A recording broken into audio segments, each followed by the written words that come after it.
Boa noite. O Band Eleições 2014 está no ar para toda a Bahia. Nós vamos conversar com os 5 candidatos ao Senado até as eleições em outubro. No dia 28 de julho, recebemos aqui em nosso estúdio o candidato da coligação para a Bahia Mudar Mais, Otto Alencar. No dia 11 de agosto, entrevistamos a candidata do PSB, Helena Calmon. Hoje, o nosso convidado é o candidato pelo PMDB e ex-ministro Gedel Vieira Lima. Boa noite, candidato. É um prazer recebê-lo aqui. Boa noite. Alegria minha poder estar aqui com vocês. E quem participa do programa junto comigo é a minha colega jornalista, Tialia Cruz. Boa noite, Tialia. Boa noite, Bruno. Boa noite, candidato. Boa noite, Tialia. Candidato, o senhor já concorreu na eleição passada ao governo do estado. Nessas eleições resistiu até o fim na tentativa de ser o cabeça de chapa da oposição. E o que foi que te convenceu a encarar esse outro desafio que é o Senado? A falta de condições políticas. Eu desejei, trabalhei para ser candidato a governador na convicção que tinha e tenho de que me encontrava no momento absolutamente preparado do ponto de vista gerencial e maduro do ponto de vista político para governar a Bahia e enfrentar os grandes desafios que aí estão. Nas articulações, o Paulo Souto terminou obtendo um número maior de apoios no campo político que eu estava inserido. Me restava, portanto, 2 alternativas, ou construir uma candidatura isolada, uma candidatura que eu fosse com alguns outros partidos, ou ter generosidade, entender o momento que a Bahia vivia e construir essa unidade. Essa responsabilidade caiu sobre meus ombros. Eu optei por construir a unidade dentro do conceito de que o que não podia continuar na nossa avaliação era o governo do PT, que não tem tido capacidade gerencial, competência administrativa para enfrentar os problemas que estão aí na área da segurança pública, saúde, que vai muito mal, uma educação com os piores indicadores, enfim. A Bahia vai descendo a ladeira e eu gostaria de combater isso. Não pode ser como candidato a governo, como candidato ao Senado, muito motivado para poder ser a sua voz no Senado Federal.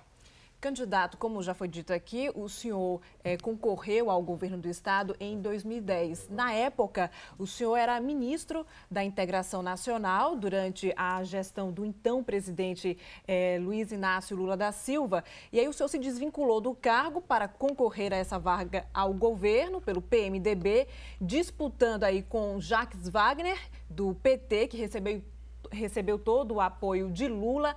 Esse movimento, o senhor acha que reflete um cenário da política, né, que ora se configura uma parceria, ora há rupturas? Como é que o senhor avalia isso? Não é um cenário da política, não. Você sabe que as pessoas sempre têm o hábito de me perguntar sobre essa... ou cobrar uma pseudo-coerência. Por que eu digo pseudo-coerência? Eu, como a mesma forma que o cidadão que nos ouve, nós avaliamos desempenho. Você já deve ser eleitor há algum tempo. Certamente você nunca votou permanentemente no mesmo candidato. Você olha e avalia se o seu candidato vai bem ou não naquilo que se propõe fazer. Eu participei do governo, me orgulho do que fiz, ajudei muito a Bahia, mas as pessoas têm características diferentes. Eu achava que na Bahia o governo Jacques Wagner, que eu acreditei muito em 2006, ia muito mal. Era necessário se oferecer alternativas à sociedade. Eu fiz isso em 2010, corri todos os riscos, perdi a eleição e hoje, 4 anos depois, eu vejo mais do que nunca que eu tinha razão. Porque 4 anos se passaram e o governo em 2014 se mostra muito pior do que eu imaginava em 2010. Portanto, não vejo nenhuma incoerência nessa questão. Você tem partidos, você tem pessoas. E eu achava que o Wagner ia muito mal como gerente do Estado, como administrador do Estado, e por isso disputei as eleições. Candidato, o panorama político no Brasil mudou, certamente após a morte trágica do candidato do PSB, Eduardo Campos. Como é que o senhor avalia o cenário atual, tanto no âmbito nacional como no âmbito estadual? Olha, eu acho que fazer avaliações definitivas ainda é muito cedo. Ainda há uma certa comoção em função do trágico desaparecimento do Eduardo Campos. Agora, que houve mudanças, não tenha dúvida. Você tem a candidata do PSB, a Marina, desponta nesse momento que está com muita cobertura midiática como alternativa real.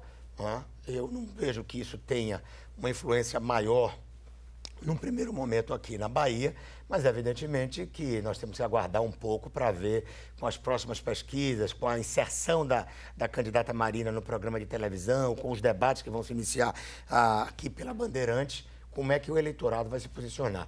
Eu acho que fazer agora avaliações definitivas seria um exercício de futurismo político e eu ainda não me considero com todos os dados na mão para fazer uma análise mais sólida a respeito dessa posição.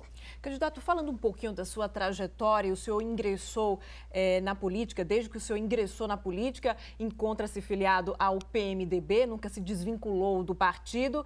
Agora, o senhor acha que a parceria que o senhor conseguiu fazer com o PT, quando aceitou o convite do ex-presidente Lula para assumir o Ministério da Integração Nacional, isso foi importante para a sua carreira? Isso alavancou a sua carreira política nacionalmente? Não, eu já era um nome nacional, tinha sido líder do meu partido durante 7 anos consecutivos, tinha sido secretário-geral da Câmara, onde tomei iniciativas como, por exemplo, o Portal da Transparência, que talvez tenha sido a primeira iniciativa no órgão público de você colocar todas as despesas na internet, permitindo que as pessoas acompanhassem como estava sendo gasto o dinheiro público. Evidentemente que, do ponto de vista do Executivo, foi um passo importante e, sobretudo, um passo onde eu pude mostrar amor à minha terra, amor à Bahia, trazendo para cá investimentos importantíssimos que estão aí e que mudaram a vida das pessoas. Só para lembrar alguns: a Avenida Centenário, o novo canal do Imbuí, a Vasco da Gama, centenas de escadarias drenantes. No interior, o projeto Salitre, em Juazeiro, que vivia abandonado, e nós conseguimos tirar a primeira etapa do papel, viabilizamos e hoje tem lá gente produzindo, vivendo daquilo, transformando-se no Eldorado, a barragem do Gasparino, no município de Coronel João Sá. Foi uma oportunidade, sobretudo, para eu mostrar à Bahia que quando a gente quer, quando a gente tem amor a essa terra, a gente consegue fazer as coisas acontecerem e sair as obras de papel. Candidato, o senhor é correligionário e muito ligado a Michel Temer, candidato à vice-presidência novamente na chapa da presidente Dilma Rousseff, que inclusive o senhor defende que o próprio MDB, segundo, já está mais do que claro na própria imprensa, rompa. Como é que o senhor lida, assim, qual é a relação atual com esses impasses políticos? Sem nenhum constrangimento. Não há partido nacional. Eu acho até que o PMDB termina sendo o grande foco de tudo. O PMDB, a diferença, por exemplo, que tem no PT em termos de divisão interna, é que o PT dá nome às suas correntes. É democracia socialista, é isso, é aquilo outro. O PSDB, durante muito tempo, tinha o PSDB do Ceará, o PSDB de São Paulo. Os partidos, infelizmente, por não ter uma lei de fidelidade partidária clara, por não ter uma série de estabelecimentos que nós precisamos criar, ainda tem essa característica de divisão. Eu não tenho nenhum constrangimento com o Michel Temer, continuo amigo dele, mas ele tem uma visão de país diferente da minha. Eu acho que o governo da presidente Dilma está deixando escapar pelos nossos dedos uma série de conquistas importantes. A inflação está aí, batendo na porta das pessoas, o desemprego surge com muita força, o país não se desenvolve, as obras não saem do papel.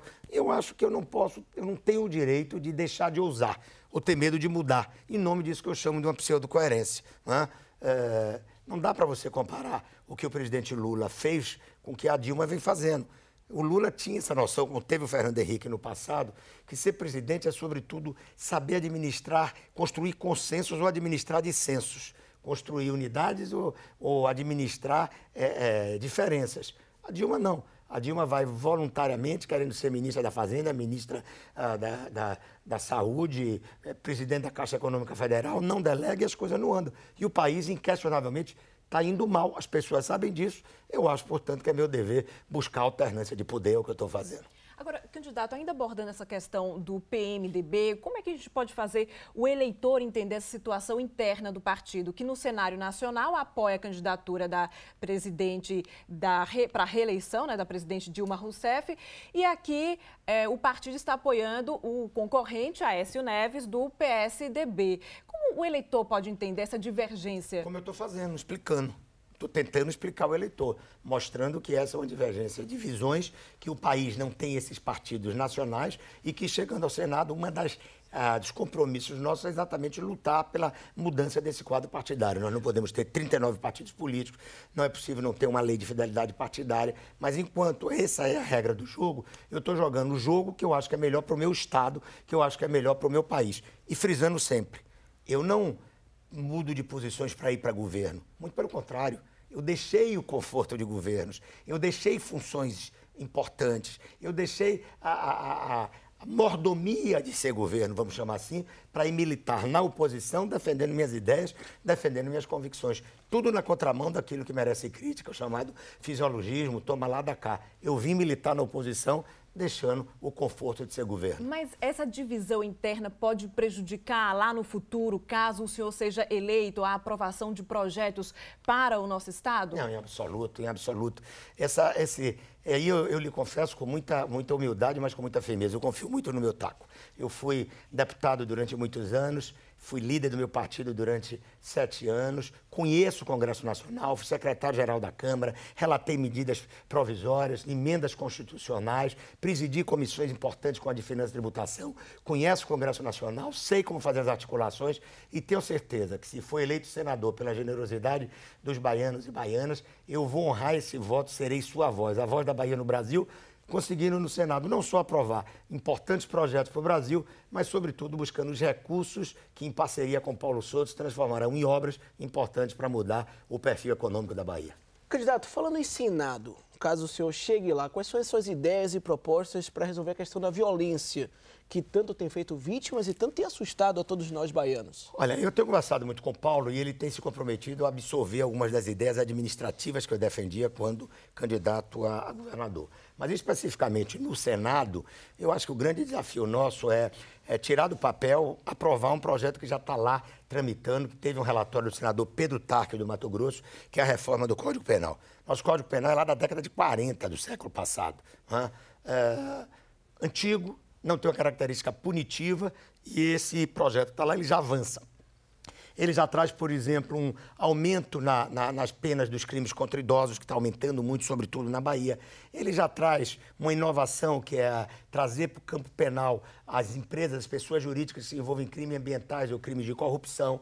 Ele avança na área de crimes tecnológicos, eu acho que ainda há pouco, e chegarei lá na tentativa de fazer um código penal ainda mais duro para sinalizar para as pessoas que a impunidade está tendo fim. E trabalhar para que a justiça, evidentemente, seja mais ágil, mais rápida, de forma que você não tenha essa situação de um bandido que estupra uma das nossas filhas durante o dia, seja preso à noite e no outro dia um advogado já o solte. Isso passa para a sociedade uma sensação de impunidade, de que nada acontece, e isso é muito ruim no combate à violência. Candidato, falando dessa reforma do Código Penal brasileiro, que tramita no Senado desde 2011, inclusive no final do ano passado, um grupo de senadores aprovou esse anteprojeto elaborado por juristas. Agora, ele prevê, além de uma punição mais severa, também ele incluiu outros delitos, né, como o bullying, o terrorismo. Isso. Agora, alguns especialistas acreditam que aumentar a pena e deixar o preso mais tempo, né, no sistema penitenciário, isso talvez não resolva a questão da superlotação, né, e a questão também da segurança. Como é a sua opinião sobre isso? Não, eu acho que vai resolver a questão da superlotação, evidentemente que não vai. O que vai resolver a questão da superlotação é o governo investir mais na construção de novas penitenciárias, de novas áreas para colocar. Esse é o caminho? Não, esse é um dos caminhos, O que nós não podemos é, em nome do fato de você não ter presídio, você deixar marginal solto. Você achar que porque vai ter superlotação, nós não podemos criar mais rigor nas penas. Eu acho que as penas têm que ser rigorosas.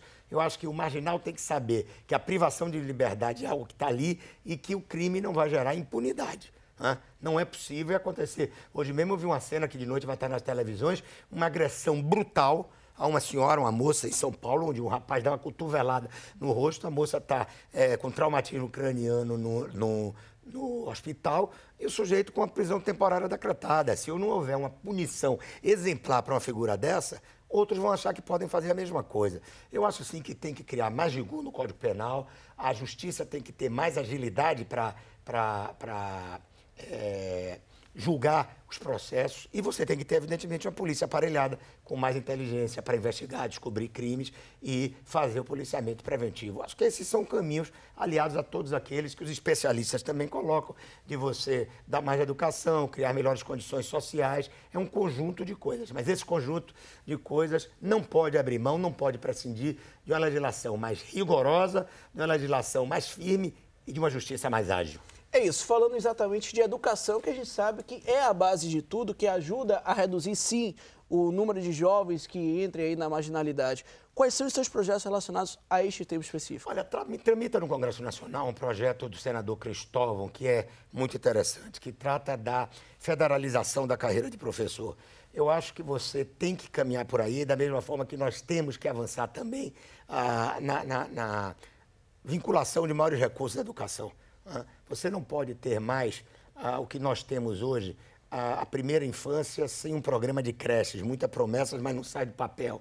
O ensino fundamental ainda muito aquém do que pode ter. Ou o Brasil se conscientiza de uma vez por todas, que é na primeira infância, que é no ensino fundamental, que nós vamos formar as personalidades, o caráter, sobretudo a formação intelectual dos nossos jovens, conduzindo o país para um salto adiante, ou isso não vai avançar. Eu estou muito na direção do que está propondo o senador Cristóvão Buarque no Senado Federal.